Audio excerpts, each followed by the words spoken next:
This is episode 1 of Cinescope, and today we talk about some biodigital jazz, man.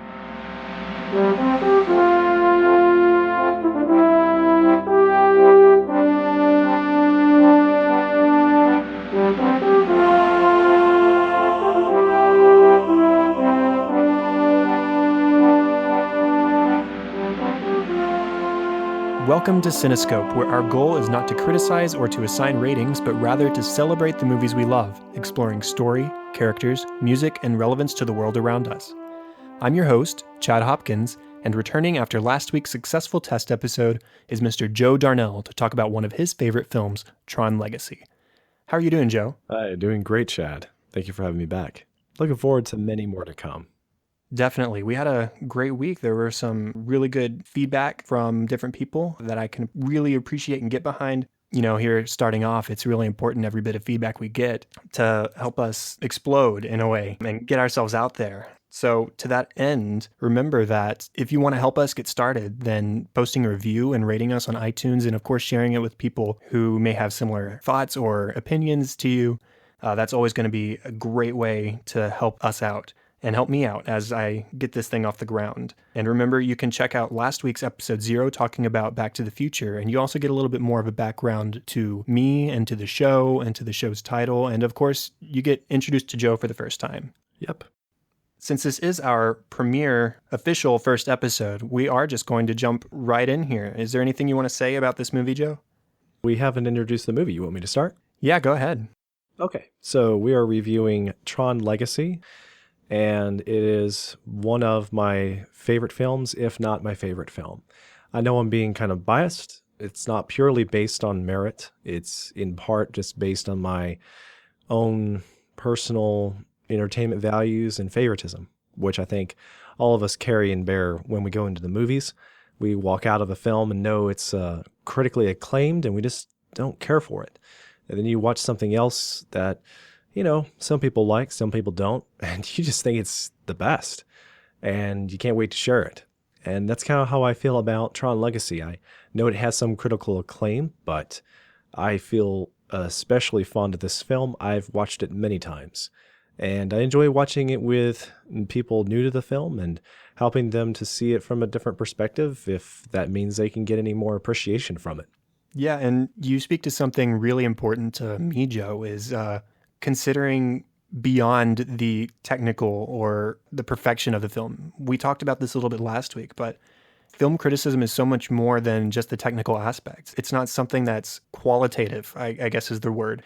We all have very personal opinions and preferences, and we're all going to approach films differently. And if I like a film that maybe you don't like, or vice versa, that's perfectly okay. We're entitled to our opinions, and nobody's wrong, you know?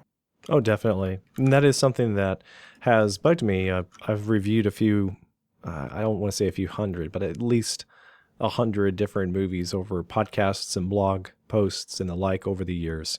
And I've had people that were very confrontatious with me about my views, let alone my final rating of a film.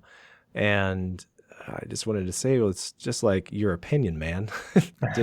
I'm not trying to encroach on your opinion, and hopefully you can appreciate something and from mine and just give you some added perspective.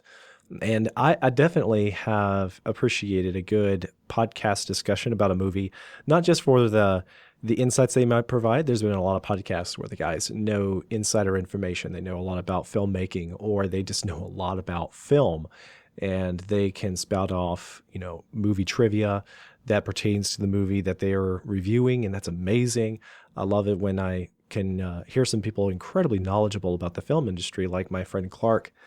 And there's definitely value there, but I also appreciate the people who just talk about movies in layman terms, just from their own perspective, and they get me to see it from another light, because when they share their perspective, I usually can watch the movie again and see it in a different light, which means I get, again, more value from the film from a new perspective. That's kind of special to me, because usually if you go into a movie time and again with just your own perspective, it gets boring really fast. It's usually the first couple of viewings that are especially enjoyable, and beyond that, less so, until you get some new, fresh perspectives, like watching something with my children for the first time gives me all that fresh perspective I enjoy. And I get to see something again like it were for the first time. And so I really like watching things with my kids.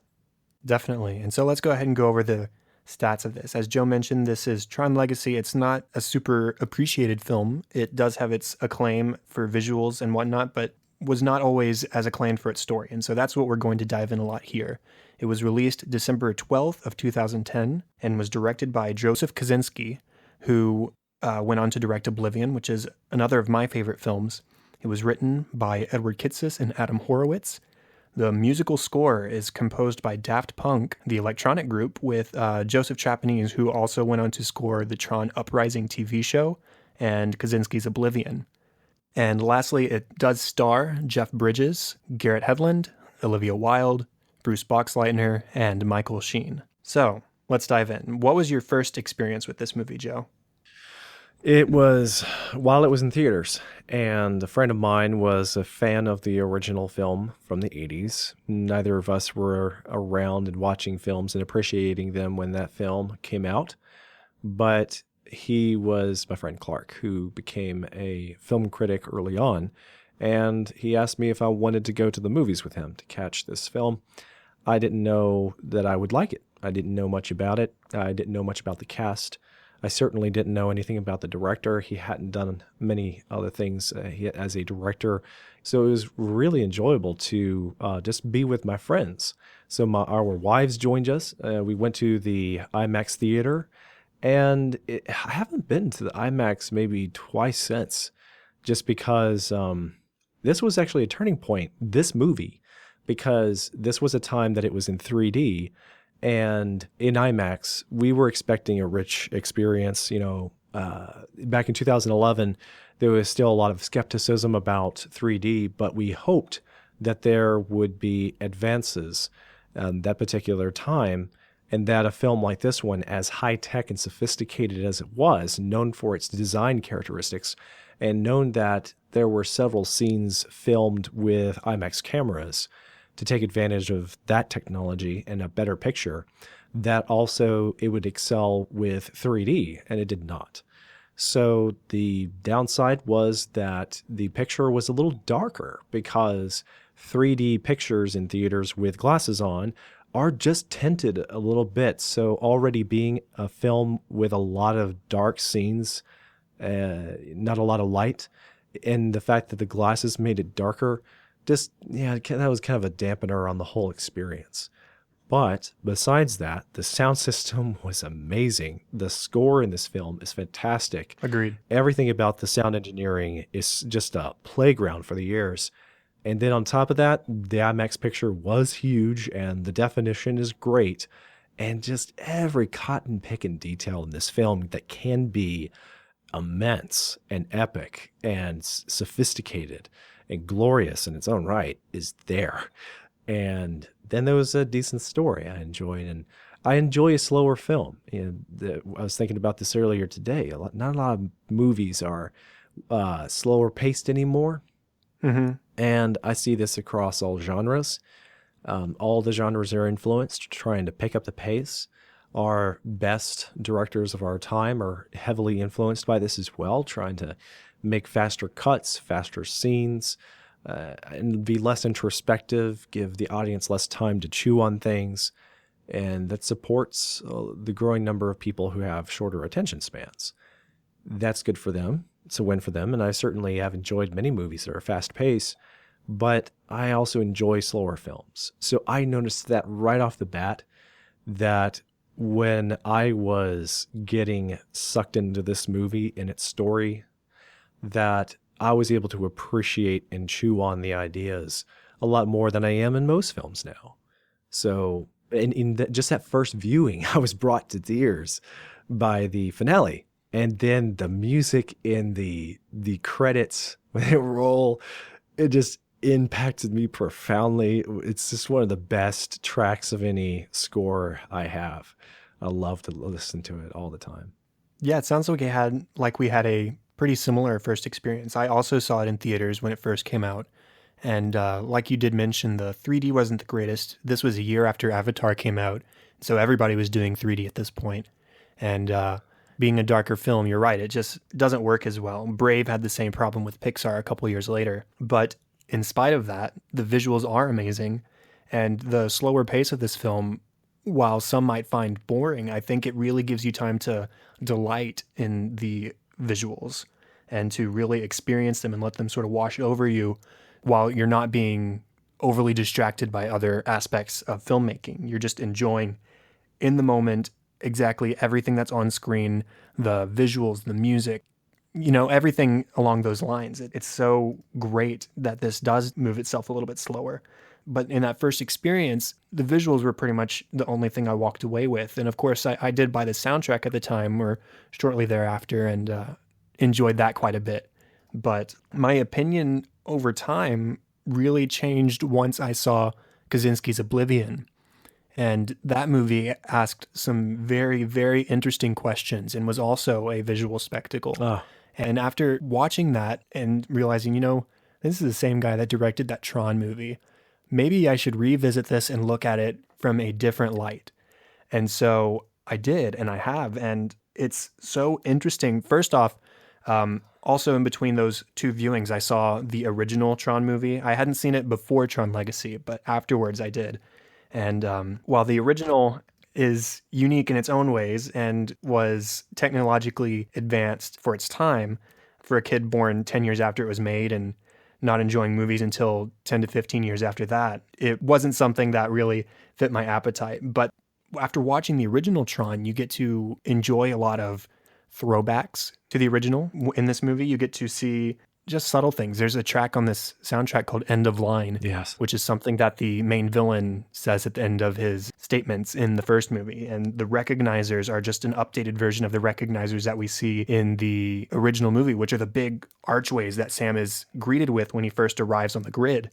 And those are just a couple of examples, but there are so many small little references back to the original film that you can appreciate. But beyond that, on a more deep level regarding story and characters, there is substance here. You just have to look for it a little bit harder than in some films, but that's only because the visuals and the music are so overwhelming, and that's not exactly a bad thing. It reminds me of many older films in that way, epics that were stealing the show because of their advanced film techniques. Think about films like the epics like Ben-Hur and maybe the Ten the Commandments. Ten Commandments, thank you. Though they have a lot of over-the-top acting in those days where characters were very expressive and they were heavier films in dialogue, even then, the pomp and circumstance of the show, the presentation, could diminish the value of the plot and character developments and the arc. And when we watch those things now in an older film, we're not dazzled by the brilliance of the film production. It may seem even ordinary or, sort of artificial by today's film standards. And what sticks out to us more so is how the actors behaved then, how they characterized roles. And so that stands out more and we notice more of the story and its pace. I feel because my parents raised me on old and new movies, old and new television shows, I had a wider range of appreciation for the various dynamics. I'm not saying I have exhausted all film knowledge or anything like that, but that I have familiarity with many black and white films. I have familiarity with action films, with musicals, with silent pictures, and independent films, international films. And because of that kind of diversity, when seeing a film like Tron Legacy, I as a designer also know the tricks they were employing to make a beautiful film.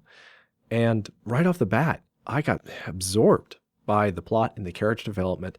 And apparently this is just not an experience most people have. Though I thought that the film was rich visually, I really cared about the characters pretty quick. And but your experience sounds a lot more like most people's that I have talked to. Yes, although I do think I have a lot more of a positive outlook on this film than most other people do, especially when you look at the aggregators like Rotten Tomatoes and stuff like that, where I don't know the percentage off the top of my head. I want to say it's in the 50s, but it's not incredibly well received in that regard. But, I love it. There's a lot to love about this film. So to really dive in, let's get started with the story. What parts of the story do you like most?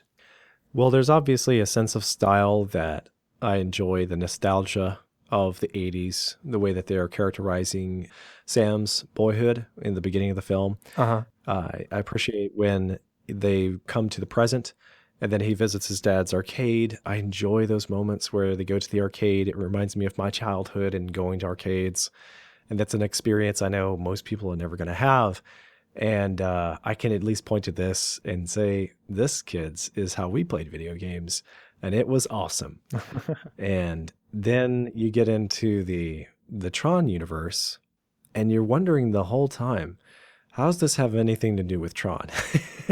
Right. But it works out in the end that it's not about Tron, but I think of this as the father-son Flynn story. Oh, definitely. This is definitely a father-son movie at its core.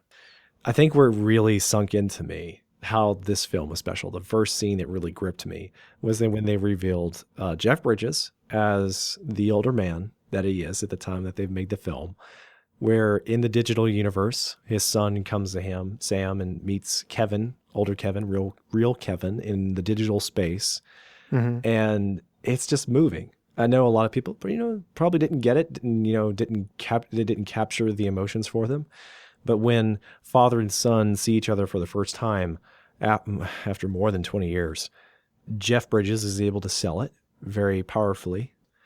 And there's nothing quite like it, because you think about the relationships we have in our world. Yeah, you might get estranged with family. You might live on the other side of the country from your family. You may not talk to them very much. When you get back together again, it's great to see them. It feels odd. It feels strange. You have a well up of emotions that come from nowhere, and you don't know how to deal with them. But this is different. Oh, for sure. Not only is this father and son that haven't seen each other in more than 20 years, but this is the first time another human has entered the digital space. And for the sake of story, I totally buy into this idea. I enjoy and relish the idea of living in VR. and the idea that this man has aged in there against his will. And he's been trying to save the world by being a shield between the world and his own creation, out to get them all. And if that means he has to sacrifice his entire life to keep the programs trapped that turn out to be the enemies, then he will do that. And then in walks his son. And that changes everything, because he knows his son is flesh and blood.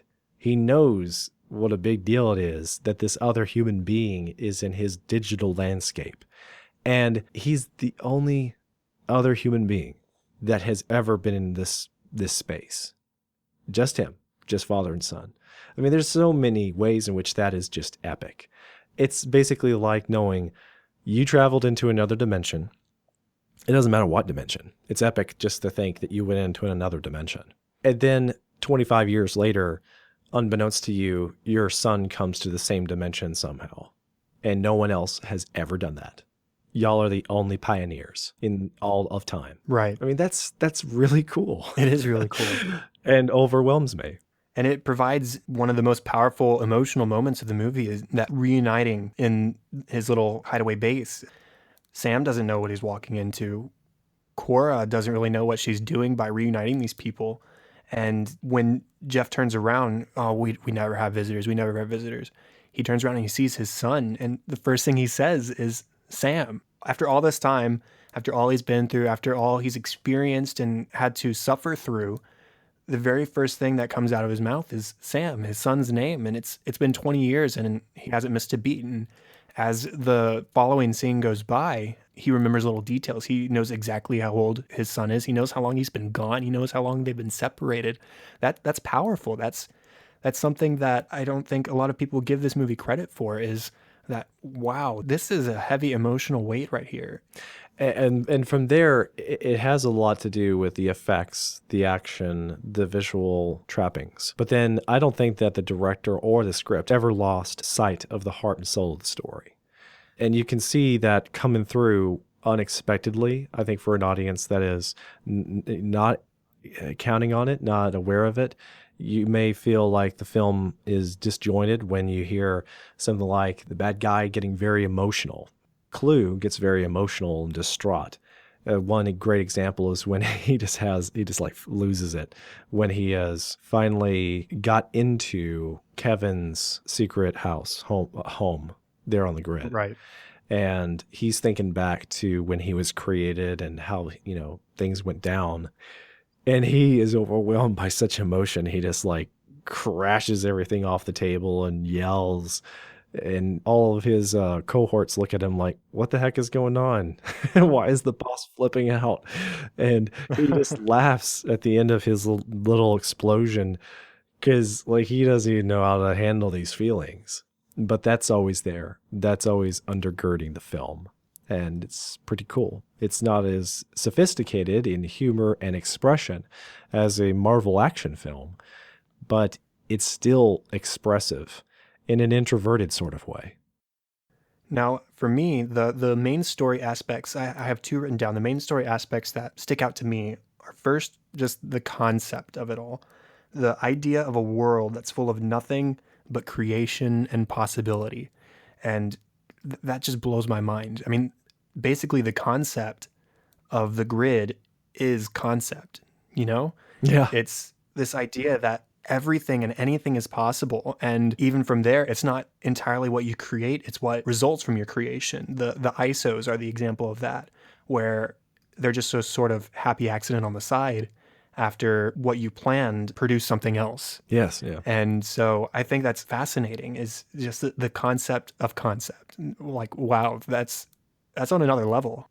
It is. It is very interesting.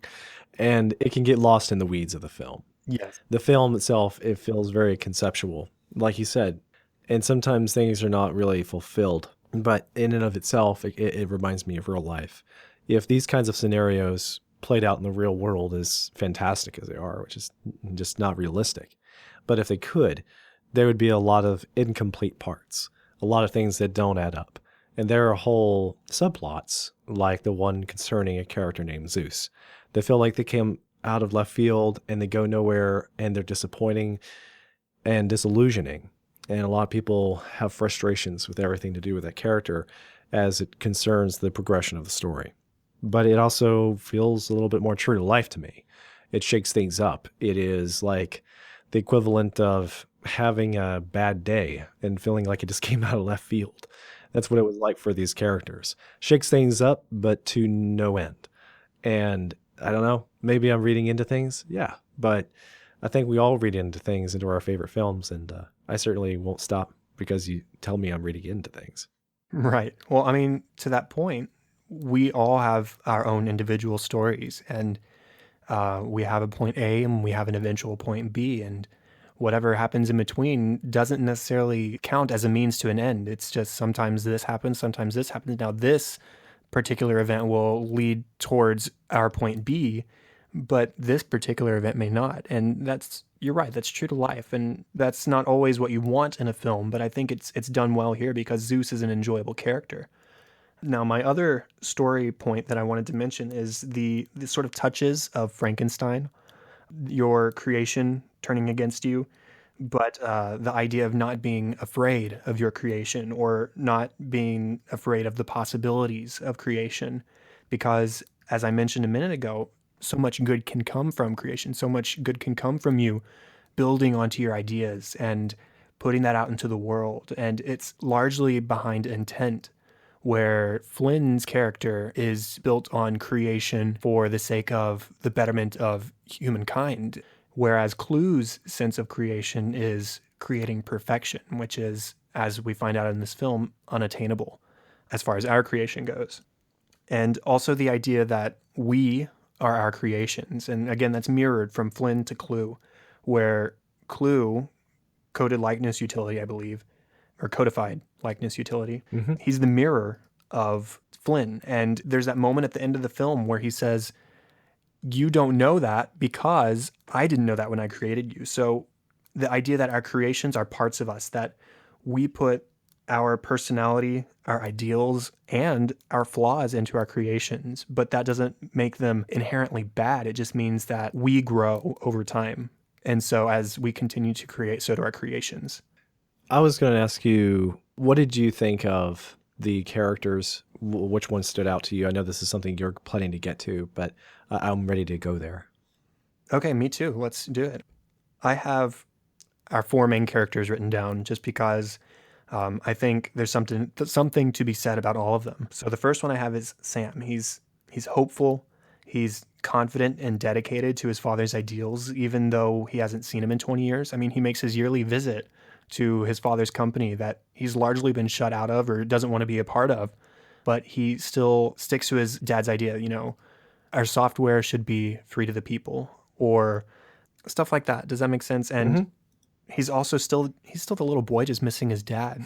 In that first confrontation with Alan Bradley in his little Riverside apartment, it's this realization, come on, Alan, I'm not this little boy anymore. I miss my dad, but he's not out there anymore. But in his face, you can see how much he wants his dad to still be there and how much he wants this to still be a possibility. And Alan even voices that. He says, wouldn't that be something if he was sitting in his office still working, just forgetting about time and losing track of it. And so Sam is a really interesting character in that sense, where he is just the son and he is dedicated to his father and to helping his father, and he carries those same ideals. And I think that's true with all of us and our fathers, is we carry on their legacy, honestly, and that's largely what the film's about. Exactly. You had some thoughts about the others as well? Yes, I did. In the same way, Flynn is he's a father. As I said a minute ago, and as you said, this is a father-son movie.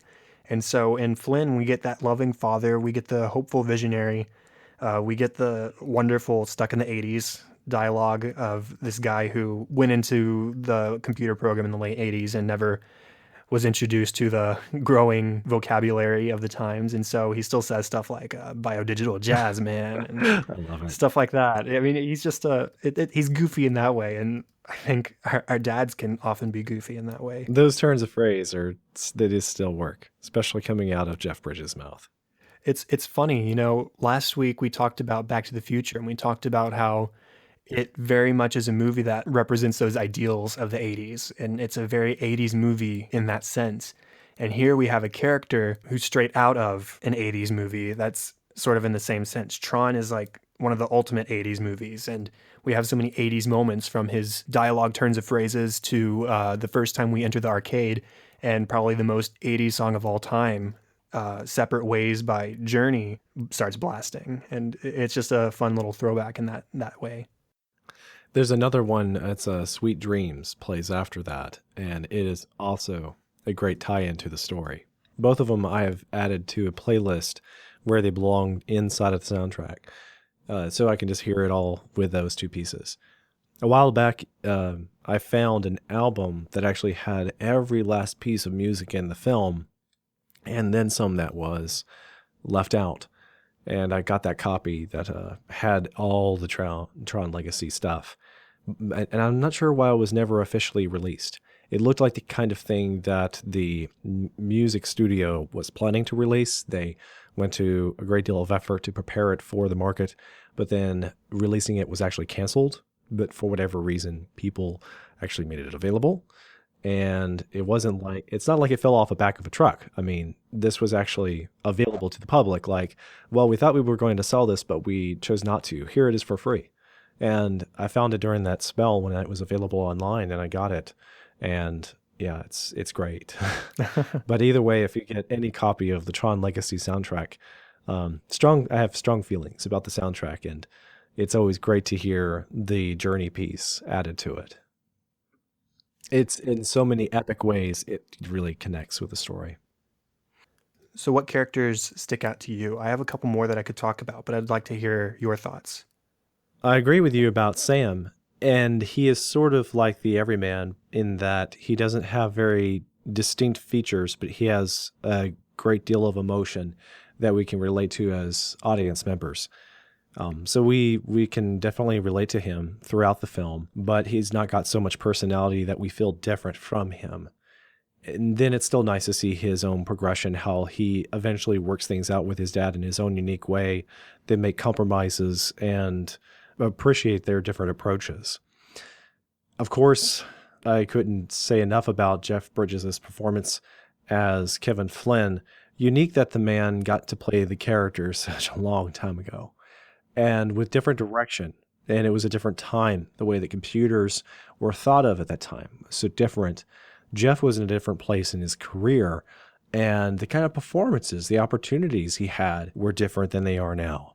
And what we have is a well-seasoned Jeff now, but he knows the value of the original film for special effects and for storytelling. It had some good plot points that were very novel for the time and somewhat sophisticated and unexpected for that sci-fi. I guess you could call it a sci-fi.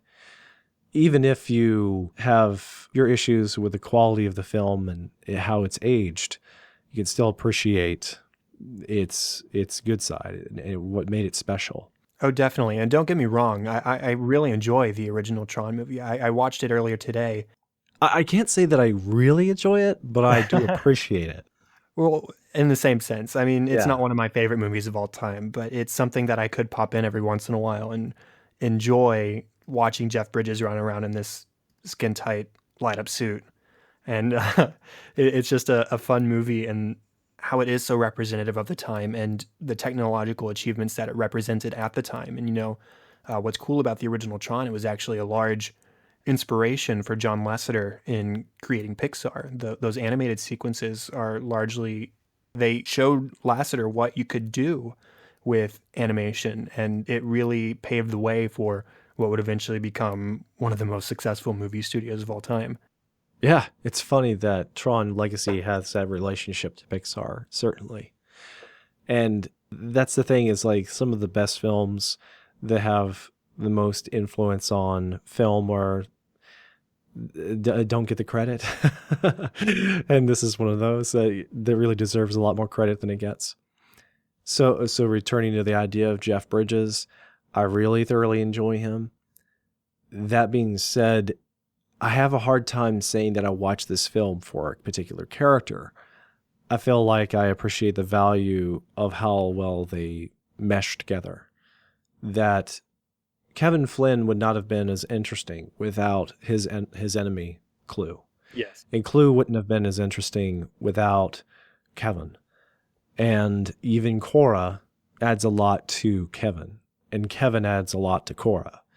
In and of themselves, you couldn't make a film that focuses too much on any one of these characters. The way that the film works as well as it does is when the characters get to play off of each other and have a lot more depth because of their relationships with each other. So you see how something not many people are probably thinking about is that Kevin met Cora when he was in his early 30s. And she was a new, living, full-grown woman. For whatever reason, he watched after her, but he never created like an intimate relationship with her. He looked at her more as like his apprentice and someone he had to take care of. Right. And he had to nurture. And so he gave her an education. He introduced her to culture. He guarded her. And he grew old. And Cora didn't. And they've been together for all this time in secret. And he's just been an admirable man. And she has been his loyal friend. Though there's not much that they could do about that. They couldn't acquire new freedom. They couldn't help each other out of the problem they were in. So when Sam enters the scene, Cora does things to help Sam to change the scenario. Going with her gut, it is in all of their best interest. And Kevin wrestles with that. Like, he's dealing with a daughter who just doesn't know what she's doing, and that he does, it's not like he has an opportunity to lecture her or anything. Not that he should. You could debate the merit of his own decision to like not do anything because this is dangerous, and Clue will get the upper hand. You can see there's a lot of conflict there. And Kevin makes the point later in the film that perfection is unknowable, So like the perfect plan is unknowable. And he feels very adamant that he has the right plan. His son feels adamant that he has the right plan. Cora is somewhere between the two extremes. There's just so many interesting dynamics there. So for me, I appreciate the quality of the relationships that the characters are built on. Right. And you made the point, these aren't like the deepest characters themselves. The depth that comes from these characters is how they Deep interact with each other. scenarios, not in and of themselves deep characters, but they're the situations that they're put in force them into very interesting deep choices. Exactly. And what I love about Cora is her sort of naivety and innocence and how wondrous she finds everything. My favorite moment with her is, well, there are two. The first is when Sam is having to describe sunlight to her, and you see this sort of twinkle in her eye as she's trying to imagine something that's unimaginable unless you've experienced it.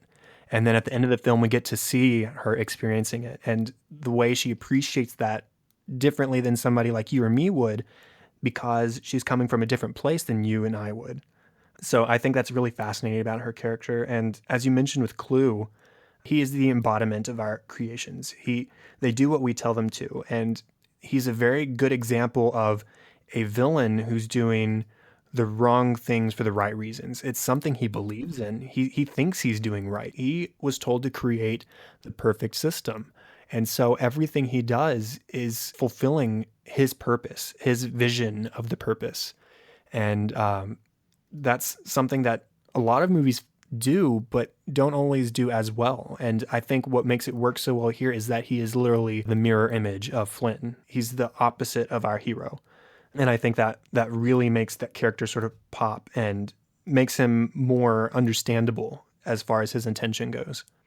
And at the same time, there's so much complexity there because it's also Kevin betraying himself. Right.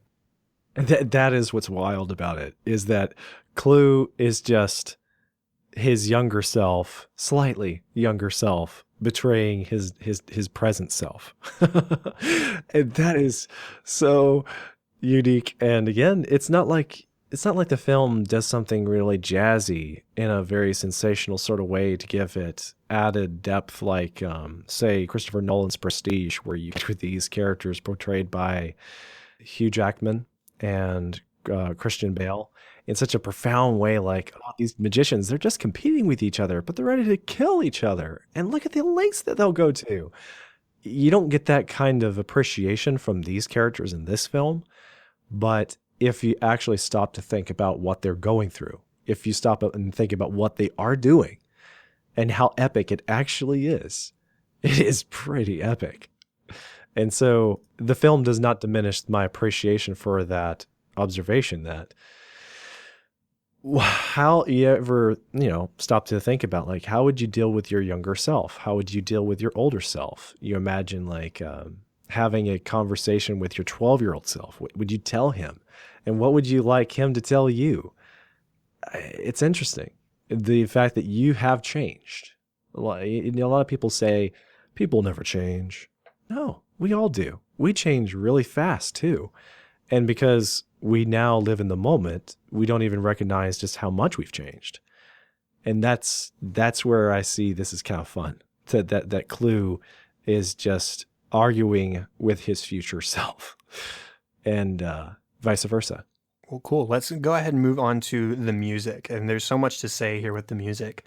So my thing with the music in this movie is that it shines literally at every single moment it's featured in the film. Yes. In many ways, it is the focus of the movie, as far not the primary focus. It's not the only thing you want to walk away from the movie with, but in every scene it features, it's something that they want you to pay attention to. And to that end, it works really, really well in the context. It fits the world so well. I don't know who thought, let's hire those guys who wear the helmets on their electronic albums to write the music for this movie. But whoever did is a genius, because this is one of the best soundtracks in this sort of genre to come out in the last decade. In fact, it's probably what introduced me to Daft Punk, and I've explored some of their music since, and I enjoy a lot of their music, but there's nothing that's quite like Tron Legacy in regards to electronic music or in regards to film music. It's very unique in that sense. Yeah. I'm just looking up my album info here now. And one of the reasons that I had to think about this is because I thoroughly enjoy most tracks from this soundtrack. Me too. But like, say, the original Christopher Reeves Superman film, having an epic opening introduction with titles and credits and John Williams fanfare, we sort of get a miniaturized experience of that in the Tron film, where on the opening title graphic you see the title and there's the epic Tron Legacy Overture. And you hear Kevin say, the grid, the digital frontier, try to picture blah, blah, blah happening. And when he's going into that, the music is just stirring in my heart and soul. And it starts out quiet and has this distinct synthesized thumping. It's like a crack, and I love it. And then it builds to this crescendo, and all of a sudden it's all this synthesized stuff and orchestra together, and you're sweeping through these 5-story tall letters that say Tron in neon lights through the city of San Francisco streets. And then you're sweeping over a body of water to Flynn's house, or at least Sam's grandparents' house on the other side of the lake, or the other side of the body of water, not lake. But yeah, I know what San Francisco looks like. But yeah, at that moment, that is breathtaking. And then there's other moments like that. But that certainly is just an uplifting moment there in the first minute of the film by the great execution of the soundtrack.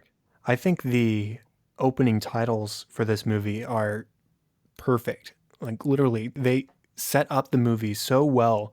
You don't have to have seen the original Tron. You don't have to know what this is about. You don't have to have any idea, because in the first minute of this movie, you're treated to the opening title. You get to see the title of the film. You get to hear this outstanding musical track by Daft Punk.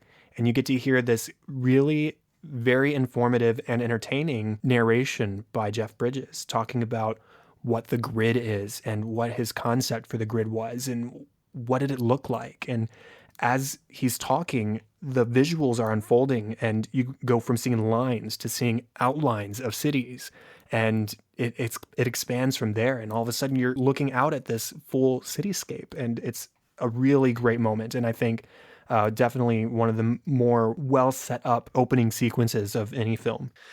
One of the things that I think is, like, if there's an elephant in the room about this film, it is how expensive this film feels. I mean, like, I know this is maybe jumping off the music subject matter, but it's okay. How do you feel about it? This film feels incredibly expensive.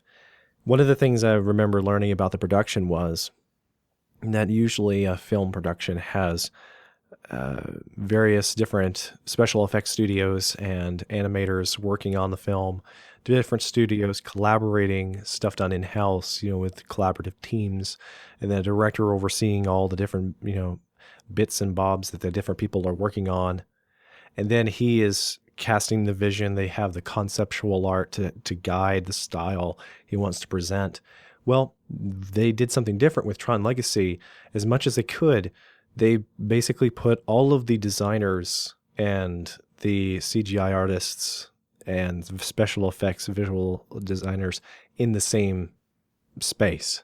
Mm-hmm. And they were told, like, hey, if you have anything at all to do with the visuals of this film, we want you all to all collaborate and work together so that all your artwork starts to look like it came from just one source. Because this is the idea here, is that there is a cohesiveness to everything on the grid, because it all came from Kevin's own mind, and it was all executed by one mind. That was Clue. And everything in it feels like it came through one guy, and how he would have envisioned everything being done. So everything has to feel like it came from the same artist.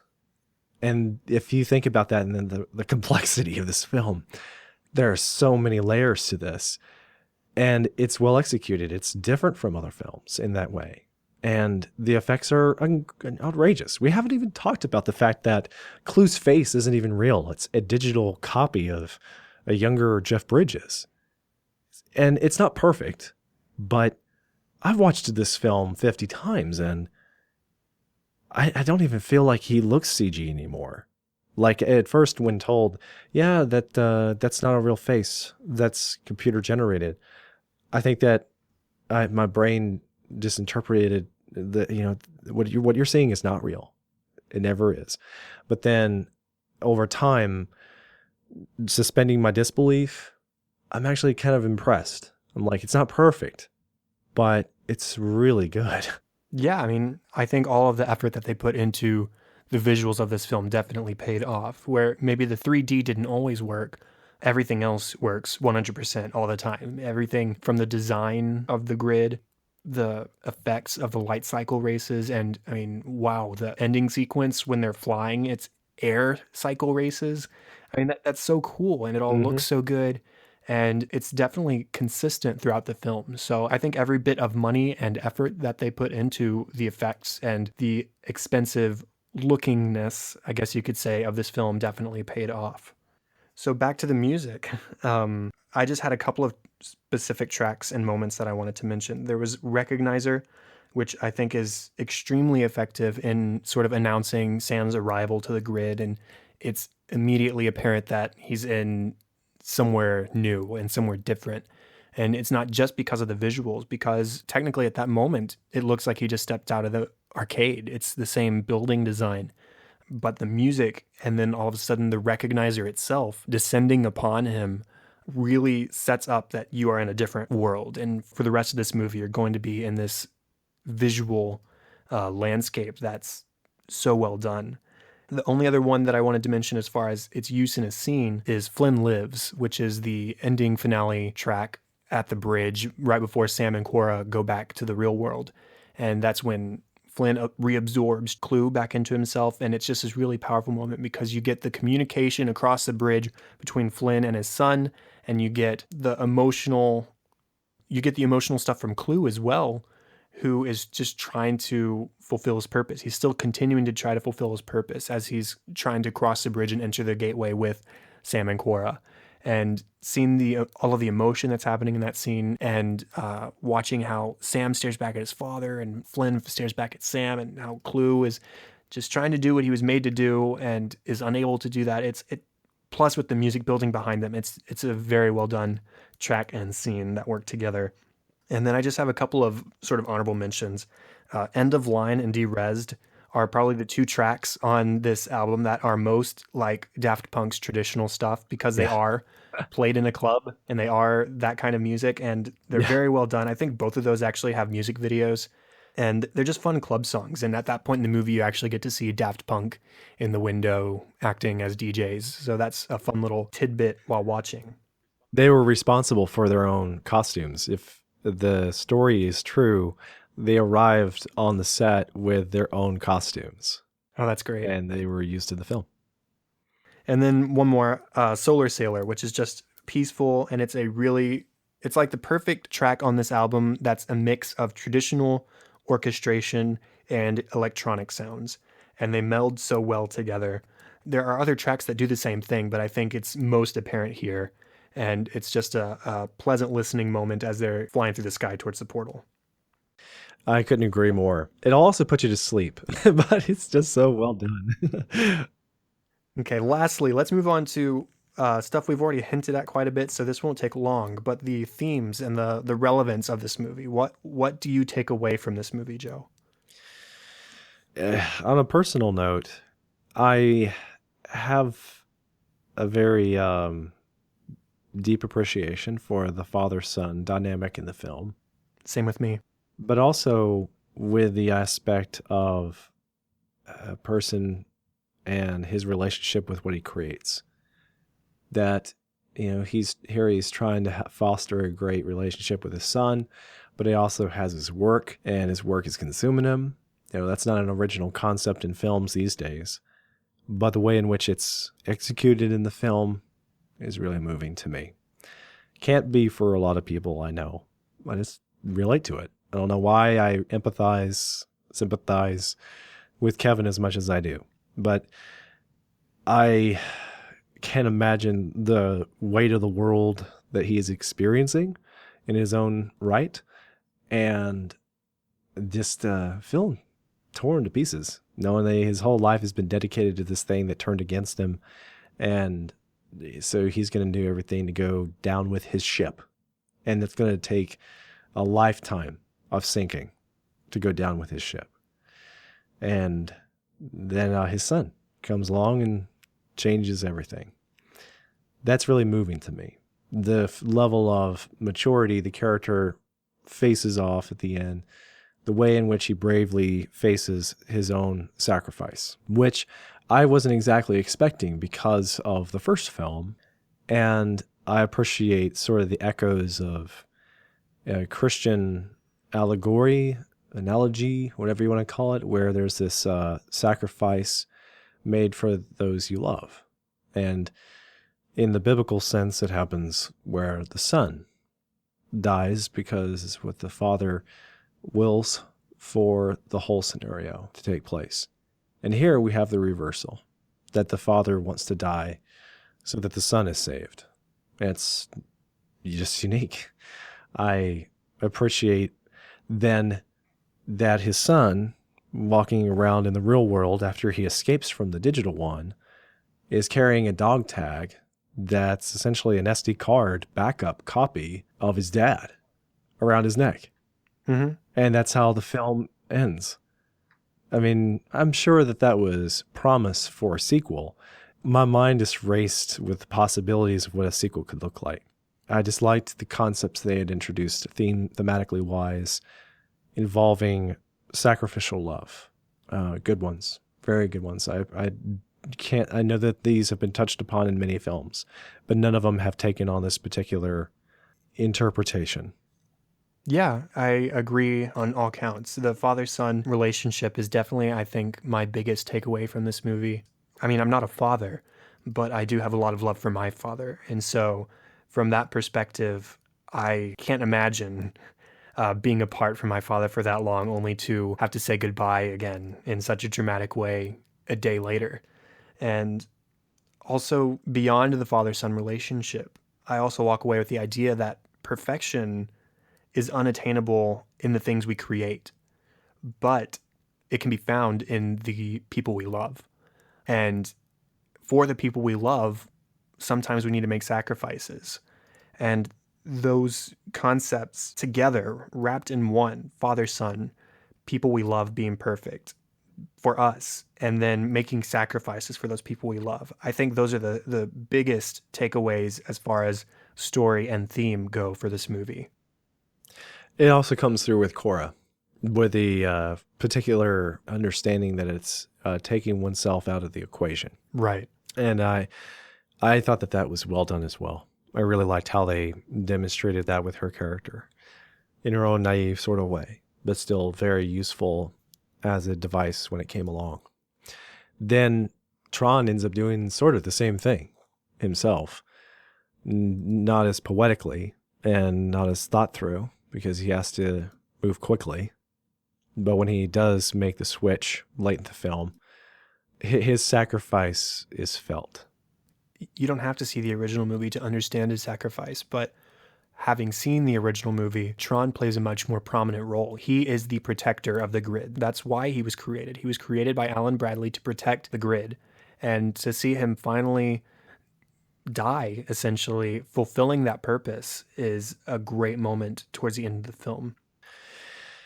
And I had his last line actually engraved on my second gen iPad.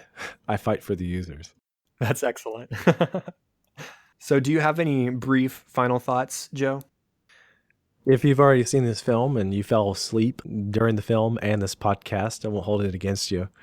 But I still think it's an excellent film. And those that can appreciate it along with me, all the more power to you. I'm very happy for you.